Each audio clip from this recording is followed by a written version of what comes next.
1,000 resumes. In this webinar, we're going to talk about the importance of your resume during your job search. People often underestimate the importance of the resume, and doing so can prevent you from landing interviews. Before we begin today, throughout the webinar, we'll present a series of poll questions. When we introduce a poll, it will pop up on the screen in a blue box. And I encourage you to participate in the polls because it's a great way for us to solicit feedback and also for you to measure yourself against other professionals. Also, feel free to submit questions in the question box during the presentation, and we'll have a Q&A session at the end where we will answer the questions that you've submitted. Now, I'm going to start the presentation, and then about halfway through, I'm going to turn it over to Vicki Hitty.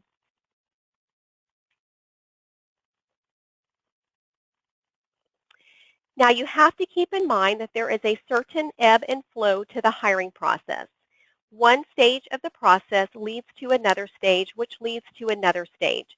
And specifically, this is how it typically works. Your resume helps you to land a telephone interview. The telephone interview helps you to get a face-to-face interview. And the face-to-face interview brings you closer to an offer of employment. As you can see, the process starts with the resume. In fact, your resume can be considered the launching pad for your job search. And the purpose of your resume is to land an interview and to land as many interviews as you can. In this webinar, we're going to talk in depth about the best ways to construct your resume. But before we do that, I want to address what your resume is not. Your LinkedIn profile is not your resume. I know that some people believe that their resume and their LinkedIn profile are the same thing. And that's because as a recruiter, I have asked professionals to send their resume to me, and they've responded with, well, see my LinkedIn profile. When a recruiter or a hiring manager asks you to send your resume, you should send your actual resume to them as an attachment in an email. I also recommend updating your LinkedIn profile at the same time that you update your resume and to keep them both consistent. But LinkedIn has definitely not replaced the resume in terms of its importance. People who try to use their LinkedIn profile in place of their resume are creating roadblocks for themselves in the process. And I have two stories that illustrate the importance of keeping both your resume and your LinkedIn profile updated. I was working on a search for one of our clients, and I had a suitable candidate for the position. This was an individual who had worked at the same company for 20 years. However, he had not updated his resume during the whole time over the last 20 years that he was working for his employer. And as you can imagine, he had a difficult time remembering everything that he had accomplished over the past 20 years, and it took him about 2 weeks to update his resume. And even then, it probably was not as good as it could have been if he had kept it updating along the way. Unfortunately, he did not get the position, and the fact that it took him so long to get his resume ready, and when he got it done, it just wasn't as good, like I said, as it could have been if he had updated it. I recommend updating your resume every 6 months. 1 year at the minimum, but you'll want to update it along the way. Every time you have an increase in responsibilities or you do something new that you're proud of, your accomplishments, you want to keep it updated. So twice a year is a good rule of thumb. And then secondly, I also recently submitted a candidate to one of our clients, and one of the first things that our client did was to check the candidate's LinkedIn profile. The problem was that their profile did not include the candidate's current employer. In other words, the profile was out of date. The LinkedIn profile listed a different employer than the employer that was listed on his resume. And even though this was a solid candidate with good credentials, the hiring manager rejected an interview with him because he said the candidate was not current with technology. And also it was confusing because he listed 2 different employers, one on the LinkedIn profile and one on the resume. When you submit your resume, assume that the hiring manager or the recruiter is going to look at your LinkedIn profile after they receive it. And more than likely, they are looking at your profile on other social media outlets too, like Facebook or Twitter. So be mindful of how you present yourself on social media across all the platforms.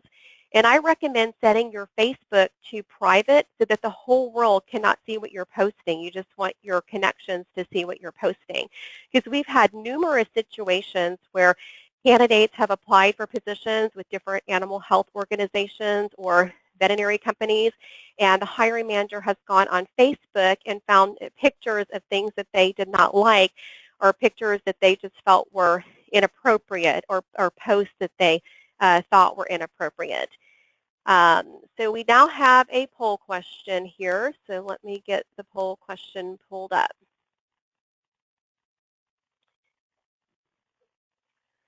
Okay, is your resume and your LinkedIn profile completely up to date as of today? There are 3 answers supplied: yes, no, or I don't have a LinkedIn profile. Select the answer that best describes your current situation, and then we'll look at the results.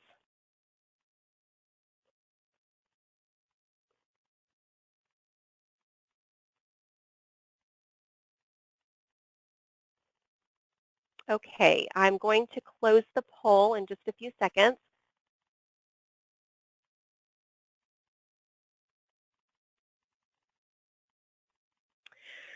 Okay, wow. Okay, 56% of you say that your LinkedIn profile, that your resume is in your LinkedIn profile.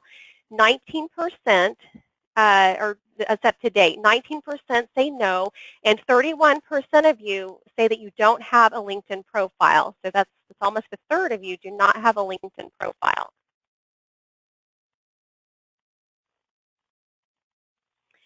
Okay, so now that we've discussed what your resume is and what it isn't, and I just want to make sure, okay, you can see my screen.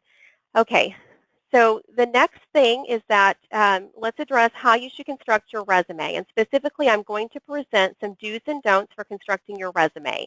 I've had 20 years of experience in the recruiting and search industry, so when I make these recommendations, I'm doing so with one thing in mind, and that's to help you land more interviews.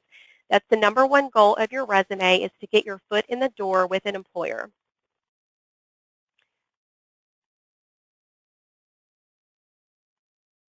Okay. So the first thing is you'll want to make sure that you title your document appropriately. Every document that you create has a title. You have to name it something. People send out resumes all the time without paying any attention to the title of their resume document. And here are some examples. The wrong way would be to label it My Resume or Document 12 or Marketing Manager Position. Titles like these can hurt your efforts in landing an interview. What you want to do instead is to give your resume an accurate, descriptive, eye-catching title. And it's more difficult to dismiss your document when you do this. And you want to have your name as part of the document title. Here are some examples of using this approach.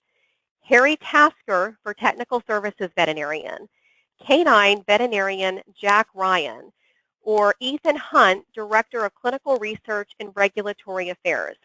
This is often an overlooked part of your resume, so make sure that you take care of this first, and that way you won't forget it later.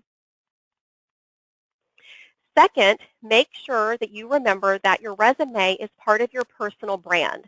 As such, you need to put your name on the top of the resume. And I know that that sounds simple and like common sense, but some people actually write the word resume at the top of their resume.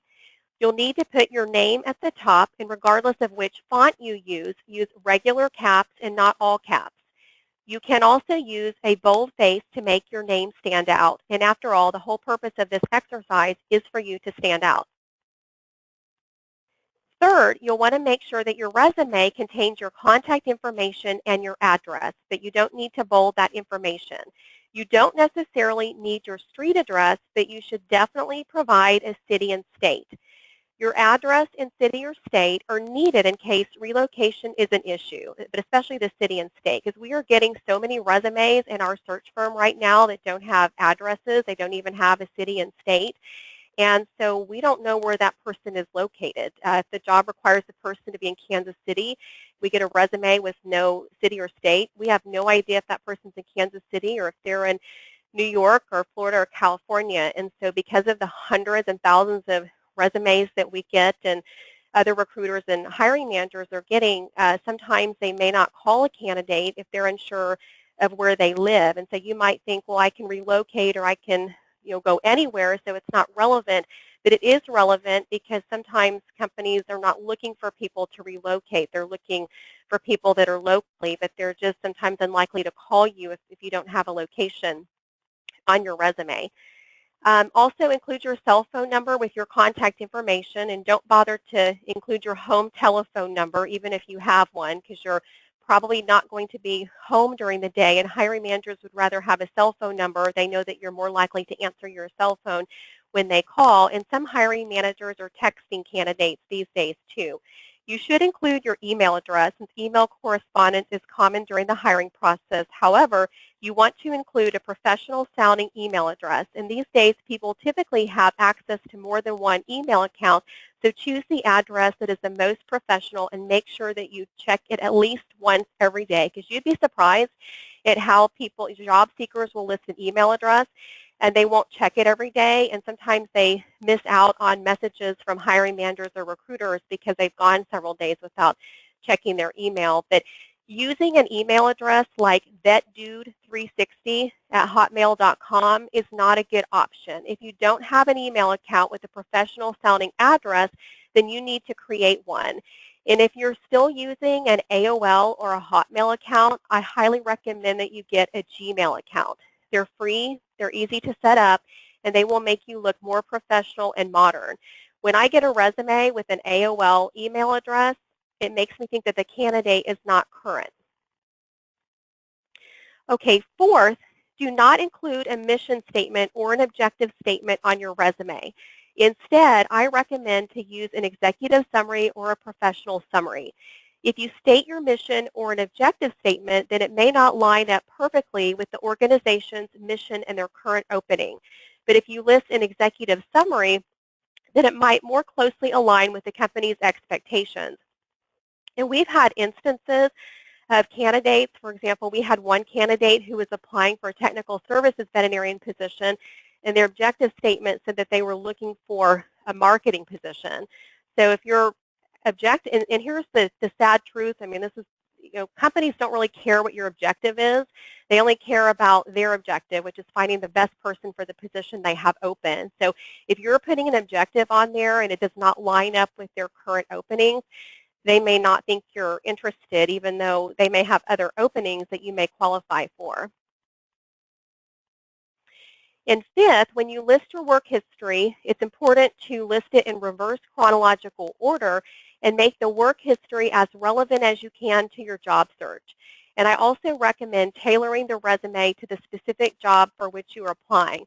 Lately, I have been seeing more resumes listing the work history in chronological order instead of reverse chronological order, where candidates are putting their job right out of college at the top of the resume, and it makes it look as though the job they had right out of college is the current job that they have now. And it can be confusing and misleading, especially if the person looking at the resume is only looking at it for just a few seconds. Because think about that. I know Vicki will talk about that later, about how long a recruiter or hiring manager is actually looking at your resume, but they're expecting that the job that's listed at the top of your resume is your current position. Now, one question that I've received quite a bit over the years is one about gaps in work experience. And at one time or another, many people have had a gap in their work history. If that's the case, include something that you did during that gap that would add value to your resume. And it could be something related to volunteering or charity work of some kind. But don't make it appear as though you just simply disappeared during that time period. And six, don't write references available upon request on your resume. These days, it's understood that you're going to have references ready should a recruiter or hiring manager need them. But that's an outdated statement that was common 20 years ago, but not today. And seventh, I'm almost surprised I have to mention this, but I do because it still happens, but don't include personal information on your resume because it is completely irrelevant. That would include your ethnicity, your religion, your children. We've had candidates that will list the number of children that they have. They'll list the names, the ages, or the date of birth. We've had candidates that have listed their marital status. don't do that because that doesn't demonstrate anything to the hiring manager about why you should be hired. There's also no reason to include your salary information because that could hurt you during the salary negotiation stage of the process. And finally, and I'm surprised I have to mention this too, but I do because we do get resumes where people list their Social Security number on them, and that is a security hazard if your resume ends up in the wrong hands. And again, it's just irrelevant. It's also not a good idea to put personal information like this on your LinkedIn profile. And in talking about LinkedIn profiles, it's important that you have a professional-looking photo on your profile. Don't put up your wedding picture or a picture of your family on their vacation. And I think it's worth it, too, to hire somebody, hire a professional photographer who's going to take a picture of you in professional attire. I think it's a worthwhile investment. At this point in the webinar, I'd like to talk about what is known as applicant tracking systems. Employers use applicant tracking systems to help sort through the many resumes that they receive for their job openings. And employers believe that the applicant tracking system, or the ATS, will weed people out and act as artificial intelligence to separate the qualified candidates from the unqualified ones. However, that's a big problem with the candidates because sometimes the ATS weeds out good candidates due to the fact that the candidates have poorly written resumes, even if they're a qualified candidate. So do not include a photo of yourself on your resume, and you'd be surprised at how many people will put a photo of themselves on the resume. And unless you're applying for a job as an international model, it's not recommended, but also including your photo can throw off the applicant tracking system where it will not import your resume properly because the applicant tracking system, they're just looking for words, for keywords, for text. So it would almost be like you never applied for the position at all. And if you're putting any kind of graphics on your resume, and we see this often with people that work in marketing, they'll make their resume look really fancy. I even saw a resume the other day where they put text up the left side and then across the top and then down the right side. But the problem with that is the applicant tracking system, they don't know how to import that. And like I said, if it even gets put in there, it'll get lost and it'll be like you never applied for the position at all. And next, I know that some recruiters may not agree with me, but I highly recommend not presenting a PDF of your resume. I recommend presenting a Word document instead. And the reason is that there are so many different types of PDFs that there can be formatting problems. And once again, the applicant tracking system may have problems importing it. And PDF formats make it hard to search for keywords on the resume, especially if the resume is protected. And our company, we use a cloud company to manage our applicant tracking system.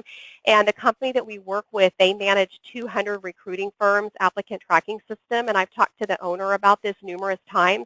And he said that all 200 of his clients have a really hard time with getting PDF resumes to parse correctly so that when the resume goes into their applicant tracking system and they're trying to search for keywords, they have a hard time, and then sometimes they cannot find those resumes. So that's why I highly recommend a Word document instead.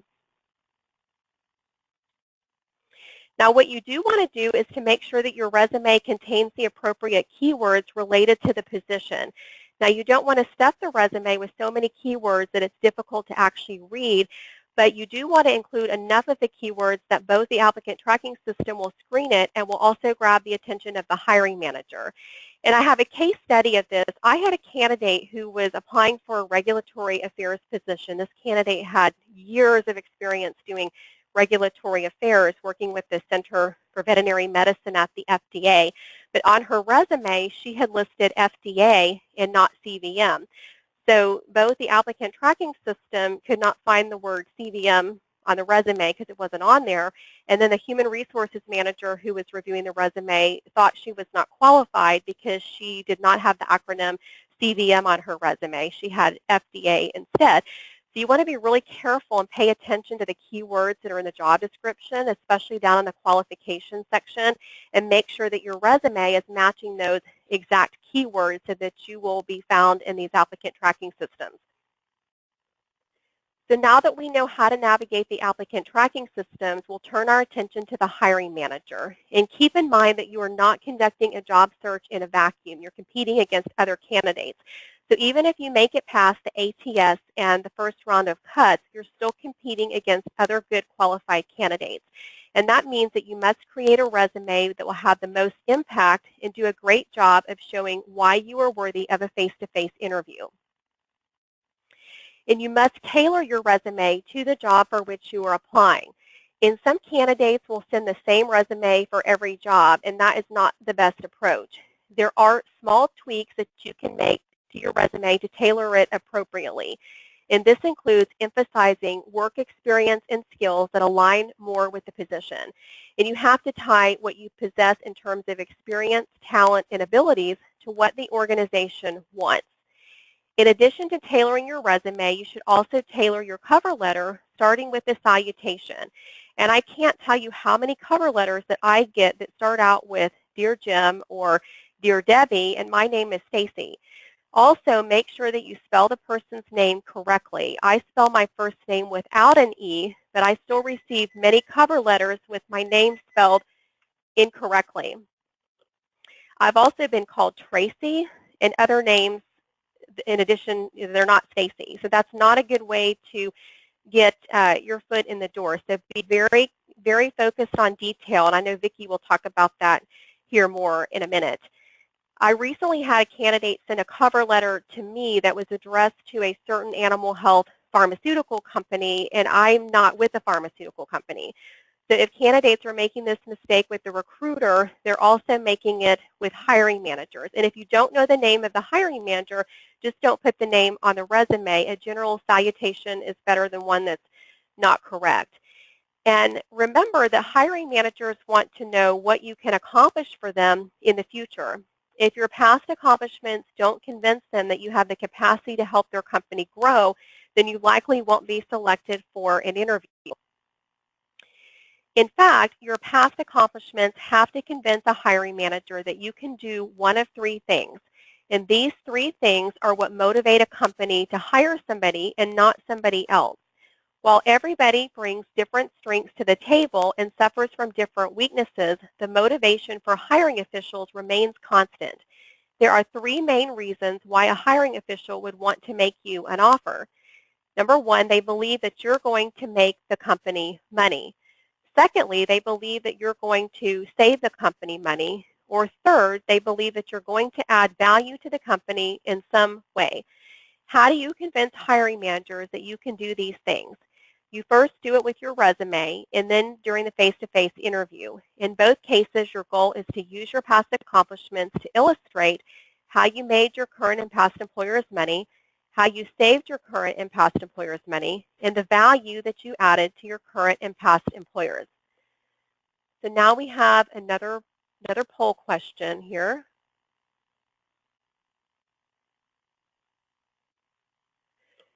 So when you're applying for positions, do you tailor your resume to the position? And there are two answers, yes or no.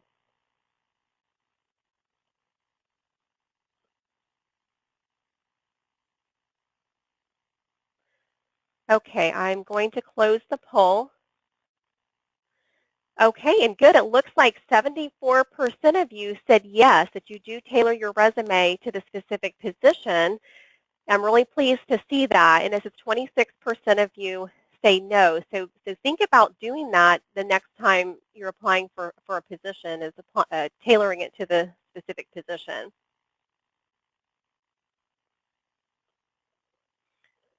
Okay, I just hope you can see my screen.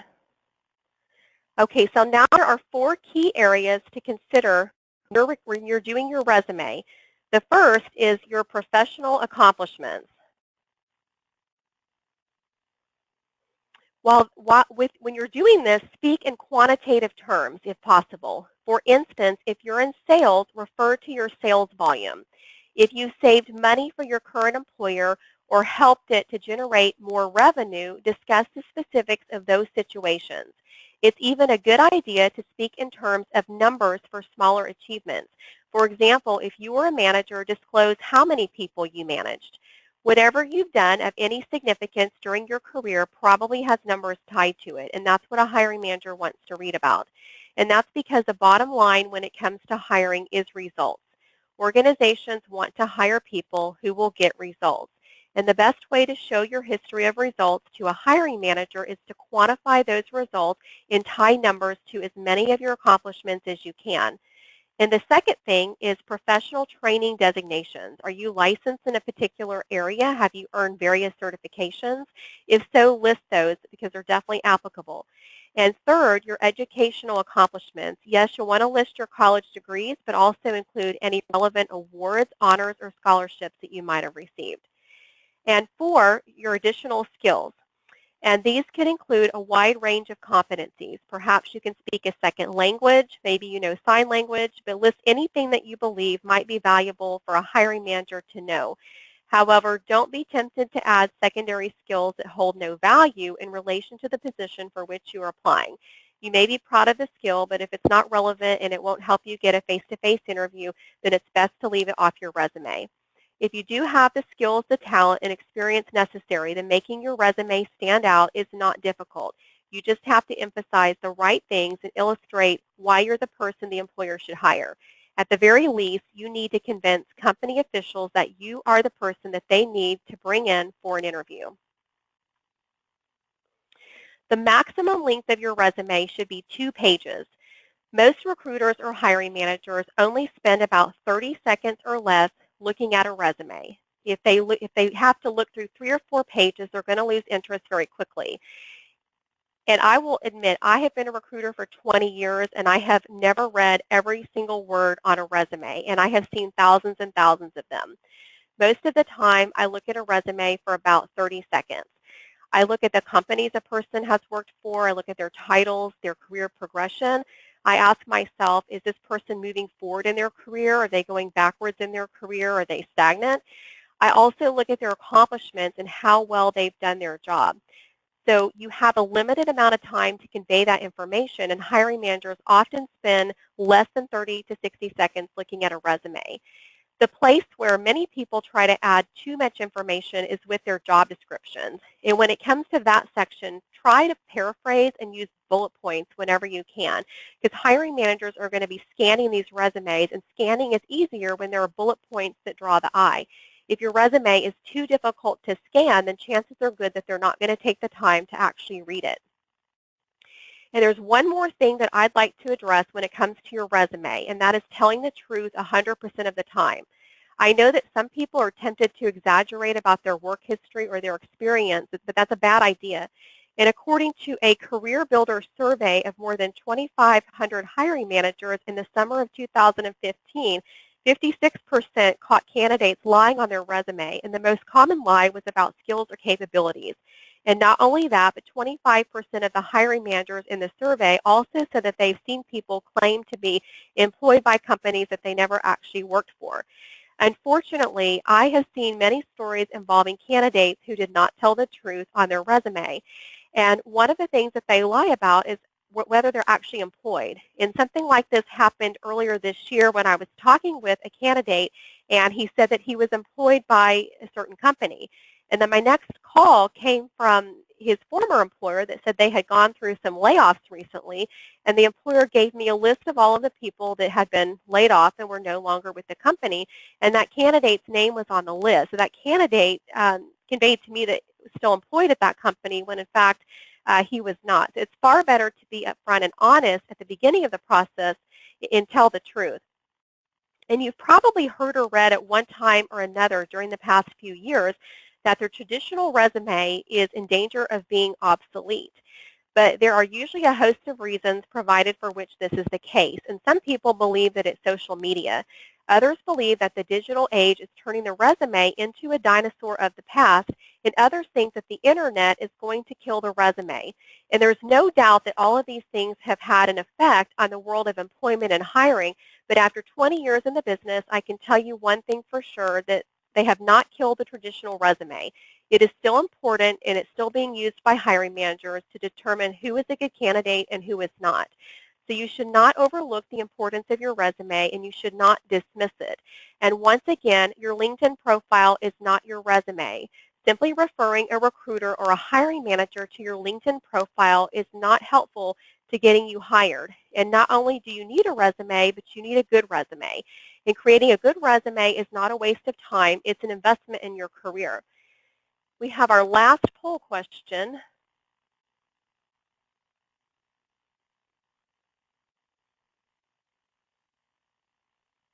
Okay.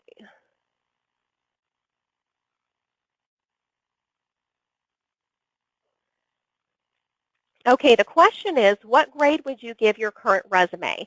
And the available answers are simple, ranging from A all the way down to F. So select the answer, and then we'll look at the results.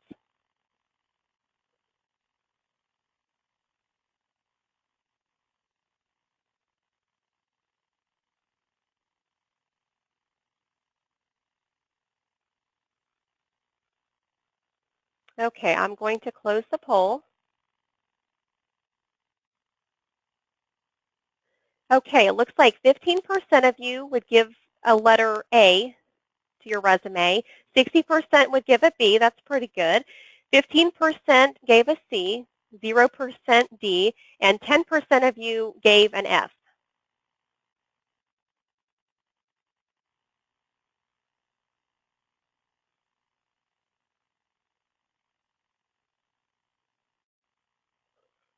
Okay, it's at this point in the presentation that I would like to introduce our special guest, Vicki Hitty, the owner of Resume Source.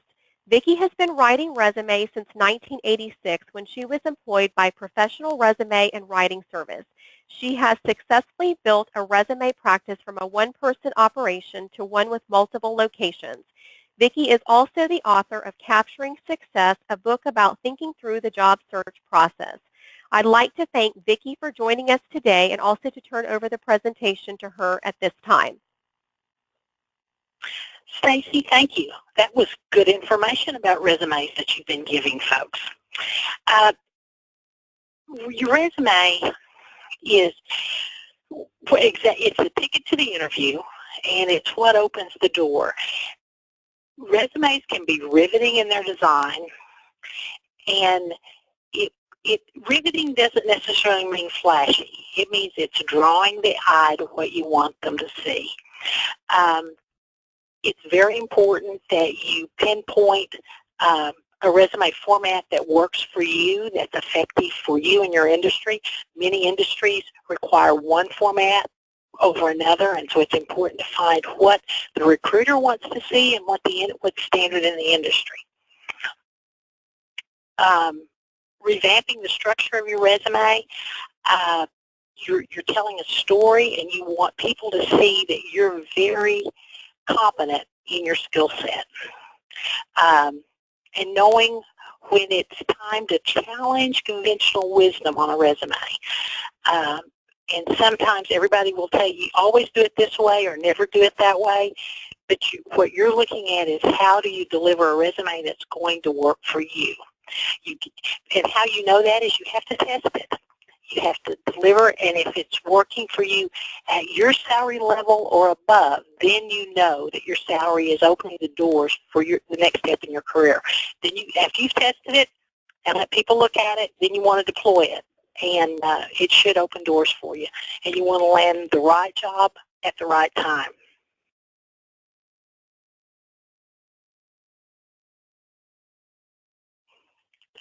One of the things that I found to be very helpful in building a resume, and I've recommended this for years, is that you have either some point of information collection, and that could be I've had people use file folders, I've had people use notebooks with page protectors, I've had them do digital portfolios where they keep copies of their degrees and their awards and all their congratulatory emails and their certificates. And even in this file, you need your old, outdated resume because it shows where you've been and where you are currently. And you want a list of contacts. Over the years, it's been amazing to me that people would come into my office and tell me, I had a recruiter contact me when, but I don't have an industry-specific recruiter. But I do not know how to get in touch with that recruiter because I didn't keep the contact information. It is very important that you maintain good, accurate records as you're going through your job search process. That includes your education, your work history dates, professional organizations, civic and community activities, a list of the 5 reasons to hire you. And at this point, we also want to talk about your strengths, or the 5 reasons to hire. Let me go back to the 5 reasons to hire you. Why would you? What are the 5 reasons that someone should hire you for the position that you're applying for? You need to think that through and come up with what aligns with the job description. And also, what are your 5 strengths?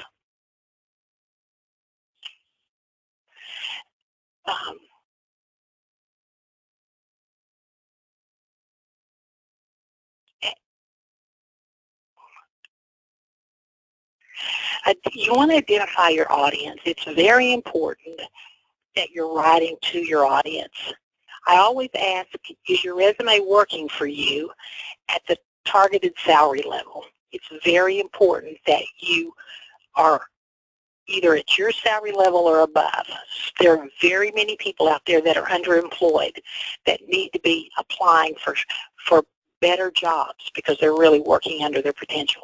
Every resume is a work in progress, and they all can be made better. Even the ones I hand to my clients, there's always something. I mean, I'm good at what I do, but what I found is people forget to tell me something, or they had an accomplishment in the last 24 hours that didn't make it to the resume.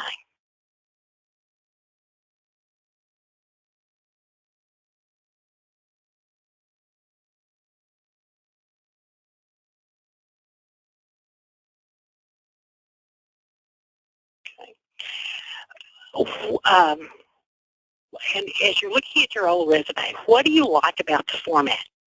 Does it speak? Does it actually sell you to the employer? And how has it worked for you? Has it been effective? If it's opened the doors that you wanted to open, it's effective for you. And what can be improved on it?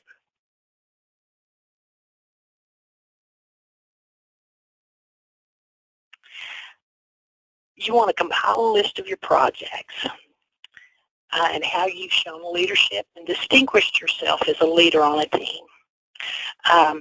You want to have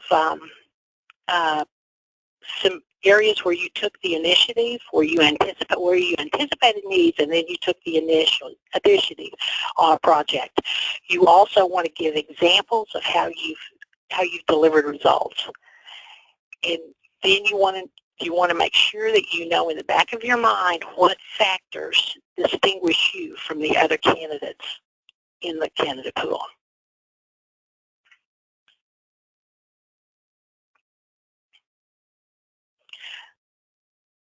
What information is required to tell your story? As I'm looking at a resume, I want people to see that my clients are competent. A resume is not a list of what you have done or the accomplishments in your career. It's rather it is a document that connects the dots for the reader and shows them what the next step in your career should be. And remember, a credible presentation has a lot of value.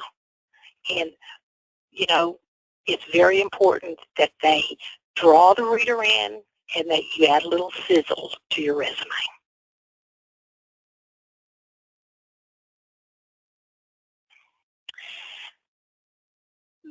Researching the layout. Contact information is very important. And the objective versus using an objective, because it is out of date, a profile or a brief that kind of holds your skills and brings them to the forefront. Education and training, if there's education and training or certifications that you've received that put you in a different category of candidates, you want to obtain all the education that you can get and make sure that's showcased.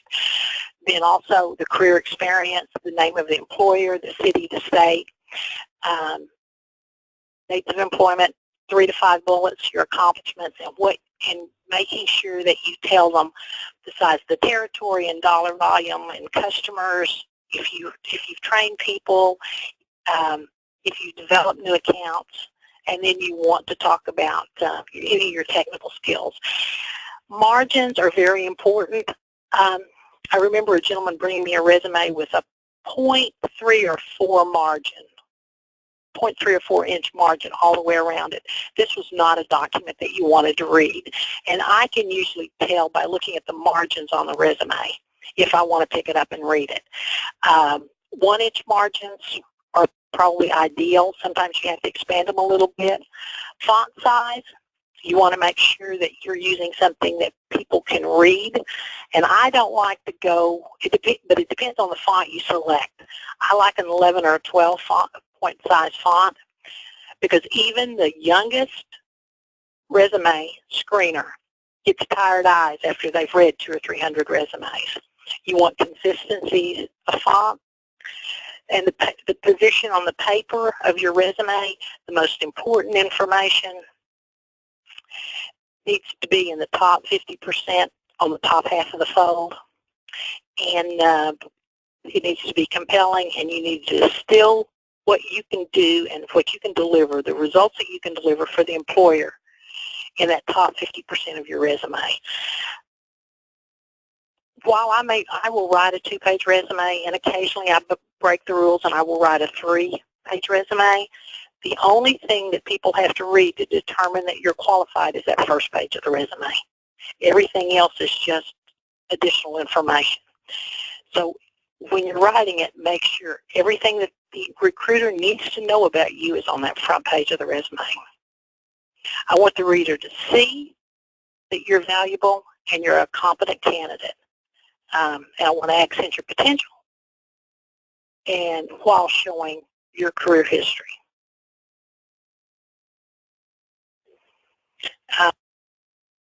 And about the color of paper, you know, I used to buy $1,000, $1,200 worth of paper a year.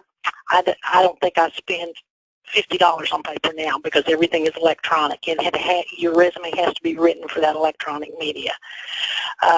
Stacy mentioned write it in reverse chronological order, and I was making notes about don't use acronyms. There are exceptions to that. If everybody in the industry knows what that acronym is, you want to use it.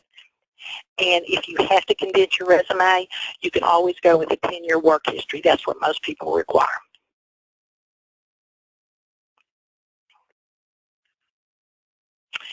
On weighing your words, you want to use action verbs. And I was trained, don't use responsible for, pronouns, abbreviations, or outdated business jargon. While this will sound contradictory, it's my practice to undersell a candidate's qualifications just a little bit, because I want you to be more valuable when you walk through the door for that employer. And you want to, back to the list on the screen, you want to use present tense for your current job and past tense for the previous job.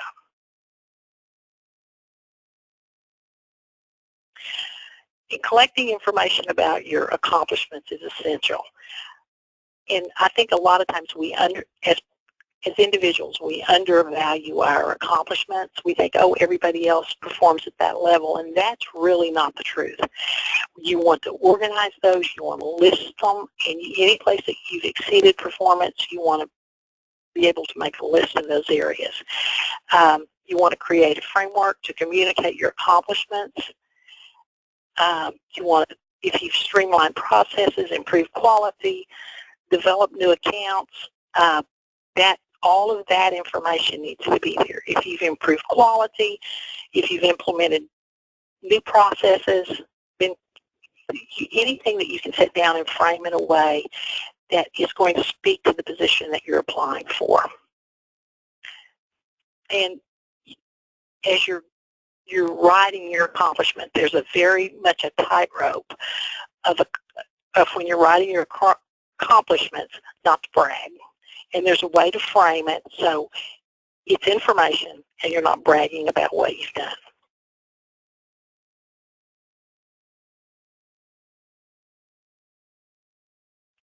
any time that you can include numbers on a resume, it will draw the eye. And as I'm looking up on the screen, that 10% and that 15% draws my eye, not the words that are there.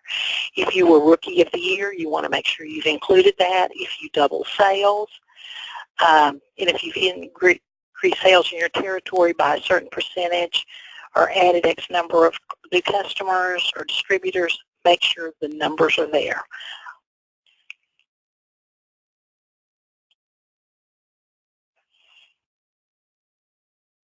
In the education, you want to make sure the institution, the city, the state, and your degrees are listed on your resume. I usually use GPA if a candidate has less than 6 years of experience. If you have more than that, I'll let the experience speak for itself. You want to make sure you listed your continuing ed. This is kind of something that I use when I am Vicki's rules on writing a resume. If you have 1 to 6 years of experience, I will use more details around your education. If you have 6 to 12 years of experience, I'm going to kind of pare that down just a little bit. If you have more than 12 years, I'm probably just going to list the degree and take a very broad brush with your education. But you want to list what's relevant to the position, and if there's some additional training that you've had, you want to make sure you list that too. The other relevant information is really customized to the individual. If you've done something that adds strength to the resume, you want to make sure that is there.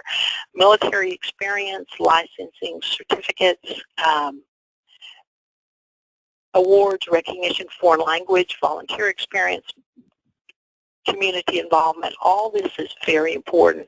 And companies are hiring the total you, and they usually want people that are giving back to their community as well and contributes across. They're looking for people that contribute across multiple areas.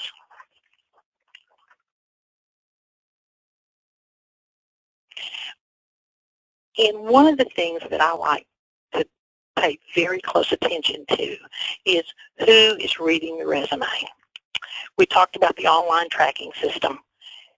If that's very important, you need to write your resume so that it jumps through all those hoops. If it's being read on a cell phone, so is it being read on a computer?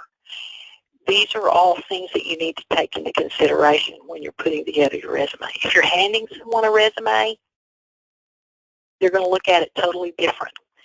Are you emailing it to a recruiter? What are the industry requirements and what are the corporate requirements?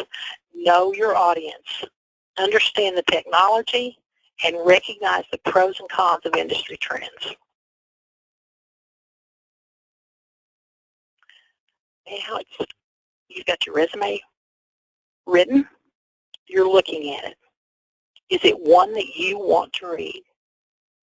Has all the relevant questions been answered that a recruiter wants to know about you? But there's times that you really, I've had clients that have overthought the process. They will spend weeks working on their resume and changing every little word when they should be testing the resume. I mean, while it needs to be perfect, and or as perfect as it can be, it will never be perfect. But you need to get it out in front of people. And if it's not working for you, that's when you need to rethink what you've done about your resume. Resume by committee.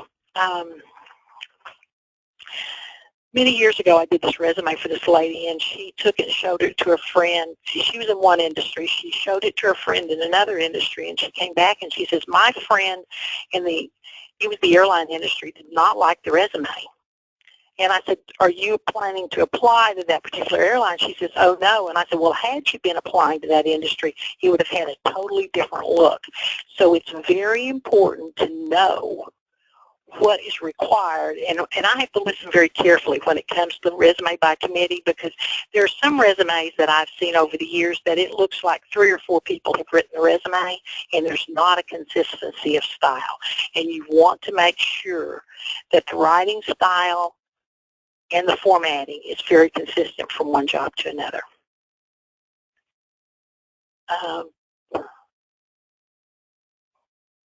And make sure it's as effective as it can be. Your summary, my philosophy is that the summary of your experience is probably the most important section of the resume. You need 3 to 5 bullets that summarize your skills, and you can use a few numbers here. You want to identify the strengths for the reader so that they know who you are. And objectivity is very key. What does the reader want to know about you? Are you qualified? Can you deliver results? And rarely do we see ourselves as others see us. So sometimes it's very important to hand your resume off to somebody that you trust that can look at it and say, yes, this is who you are. But normally what you hear is, why didn't you include this and why didn't you include that? You know, with all the resumes I've written over the years, when I write mine and hand it to somebody that knows me, they tear it up because I don't see myself in the same way that they see me. So it's important, especially if it's a positive thing, that you want to incorporate something different. Good resumes are the roadmap for the interview, and questions will naturally rise when that summary is written correctly, and you will be able to anticipate questions during the interview process. What 5 words summarize your expertise? And you need to have in the back of your mind what those 5 words that tell the reader about who you are and what you can deliver. I think you need a good checklist on when you look at your resume and you look at your job search process. Are there action results-oriented phrases, quantifiable outcomes? Is it in chronological or a reverse chronological order? And you go through this list and you've proofread the document. You know, there's nothing any more embarrassing than have a typo on one. You want to make sure your cover letters, you've got your cover letters, your reference list, your voicemail. Stacy mentioned a professional email. You want to even have letters, sample letters for thank you for the interview, so you can send those immediately when you walk out. You want to, but as you've looked at all that, you want to also think through the telephone interview process. I've always suggested that my clients, well, this was when there were landlines. I keep a copy of your resume near the phone.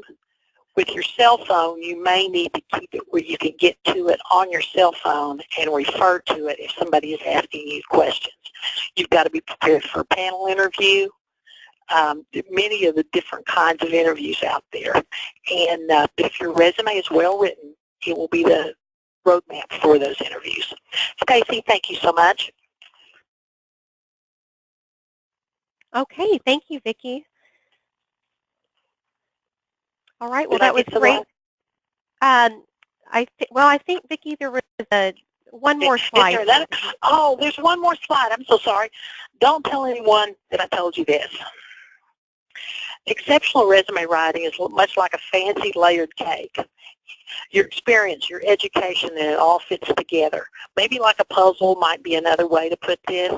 What you have done, your educational foundation, what you can do, what the industry expects, and even down to the economic climate and the influencers around it, the economy.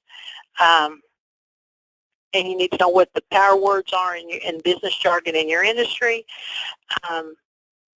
And in some cases, is your personality reflected on your resume? And make sure the recruiter understands your work ethic. And I know this is a cliche, but you only get one chance to make a good first impression. Well, thank you, Vicki, for all of that great information. And remember to visit resumesource.com, and I'll put Vicki's contact information up here if you want to jot that down. Now, if you have any questions for me, you can send me an email, and I'll put my address on the next screen. If you have any questions about resumes, you can contact Vicki. Now, if you're interested in Vicki's resume writing and editing services, and if you mention the Vet Recruiter in either a call or an email, Vicki's going to give you 10% off of her resume services. Now, we also have some time for Q&A. If anybody has any questions for either Vicki or myself, you can type those down at the bottom in the question box. So we'll wait just a few minutes and give you a chance to ask any questions that you may have. I did want to say something, too, about Vicki.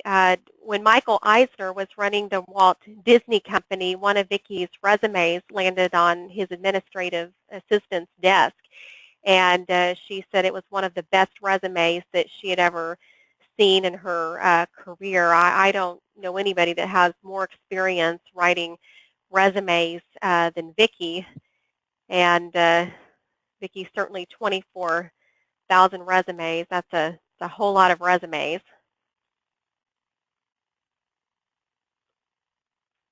So we'll leave it open for just another minute. If you have any questions, please type them in. I don't see any questions yet, but we'll wait just another minute.